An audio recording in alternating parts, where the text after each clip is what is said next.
Nasa may 6th seed nga ngayon ng Los Angeles Lakers. At nagsasuffer naman ng injury ang star big man nilang si Anthony Davis sa Christmas game nila kontra sa Warriors at hindi na nakabalik sa laro nilang ito. Pero ayon nga kay Davis ay kaya naman daw niyang maglaro sa mga susunod nilang mga game schedules.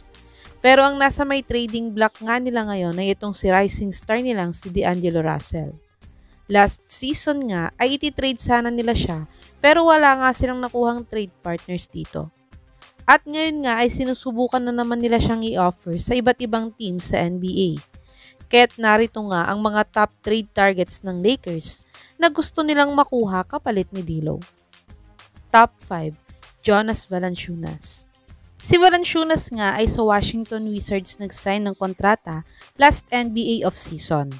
Sayang at kulang kasi ang salary cap ng Lakers para i-sign itong si Valanciunas last off-season. Pero ngayon nga ay may mga reports ngang hindi na masaya si Valanciunas sa Wizards. Ito ay dahil sila nga ang isa sa pinakakulelat na team ngayon sa NBA standings. Kung ititrade nga nila si D'Lo sa kanya ngayon, ay tiyak na kailangan nga nilang idagdag ang isa sa mga backup centers nila kapalit ni Valanciunas. Si Valanciunas ay nag-average ng 11.6 points, 8 rebounds, 2.3 assists, 0.8 blocks, 55 field goal percentage at 92% free throw shooter sa kanyang ongoing 2024-2025 NBA season.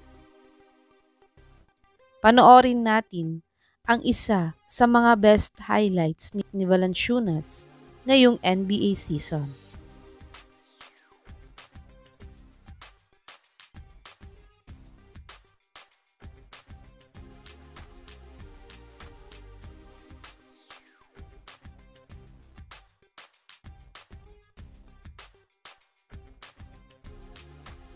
Top 4, Zach LaVine. Si LaVine nga ay kababalik nga lang sa lineup ng Bulls ngayong NBA season. Dahil last season nga ay nagkaroon siya ng season-ending injury. At ngayon nga ay nilagay siya ng Bulls sa trading block nila dahil magre-rebuild nga daw sila ngayong NBA season. At kung i-offer nga ng Lakers si Russell, ay kailangan nga nilang magdagdag ng picks para makuha itong si LaVine. Si LaVine ay nag-average ng 22.3 points, 4.5 rebounds, 4.2 assists, 0.9 steals, 45% 3-point shooter at 82% free throw shooter sa kanyang ongoing 2024-2025 NBA season. Panoorin natin ang isa sa mga best highlights ni LaVine ngayong NBA season kung talagang magaling na nga ba siya.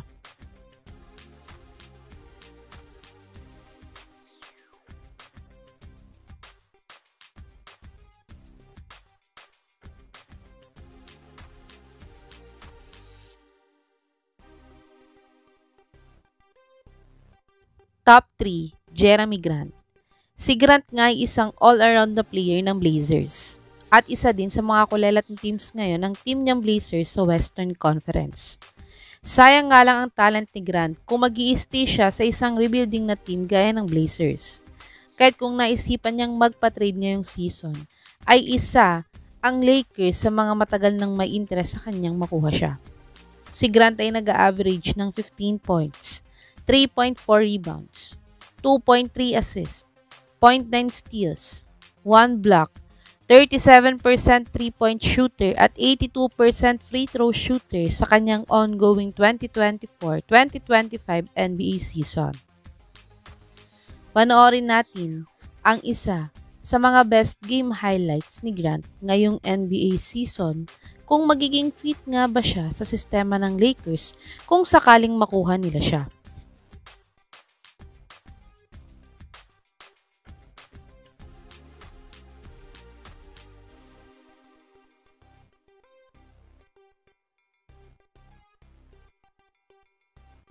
Top 2, Miles Turner. Si Turner nga isang defensive big man sa NBA, pero may shooting din naman siya bilang isang big man. At siya nga ang kailangan ng Lakers ngayon na makuha sa team nila. Upang i-pair siya kay Anthony Davis at para makabalik na si AD sa kanyang natural position na power forward. Matagal na ding tinatarget ng Lakers itong si Turner. Pero mga first round picks ata ang gusto ng Pacers na kapalit ni Turner kung ititrade nila siya. At dito nga ay kaunti pa lang ang picks ng Lakers dahil halos lahat ng future first pick nila ay nasa may Pelicans pa nga dahil sa Davis trade dati. Kaya't dapat makahanap ang Lakers ng third na team na may first round picks kung desidido talaga silang makuha itong si Miles Turner. Si Turner ay nag-average ng 15.2 points, 7.2 rebounds, 1.6 assists, 2.2 blocks, 39% 3-point shooter at 72% free throw shooter sa kanyang ongoing 2024-2025 NBA season. Panoorin natin ang kaunting pinaka-latest game highlights ni Turner ngayong NBA season kung gaano nga ba siya kagaling na player.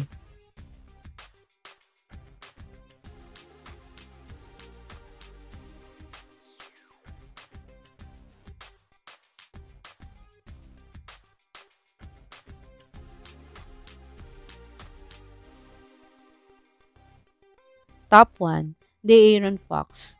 Si Fox nga ang pinaka-star player ng Kings ngayon.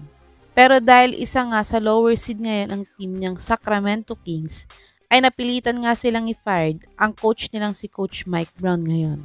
Kaya't dahil dito nga ay tiyak na may mga susunod pang moves ang management ng Kings. At kung maisipan nga nilang ilagay sa trading block si Fox ngayong NBA trade deadline, ay tiyak na madaming teams nga ang mag-i-inquire sa kanila. At isa na nga dyan na itong Los Angeles Lakers na gustong-gustong makuha si Fox last season pa. Pero tiyak na hindi sapat na si D'Lo lang ang kapalit ni Fox kung sakaling mag-trade ng dalawang teams na to.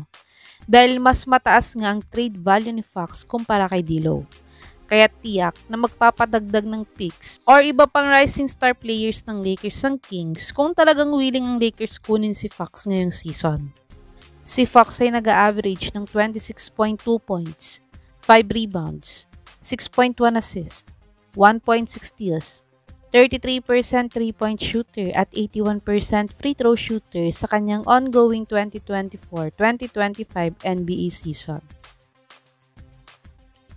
Panoorin natin ang isa sa mga best game highlights ni Fox ngayong NBA season kung magiging fit nga ba siya sa sistema ni Coach JJ Redick.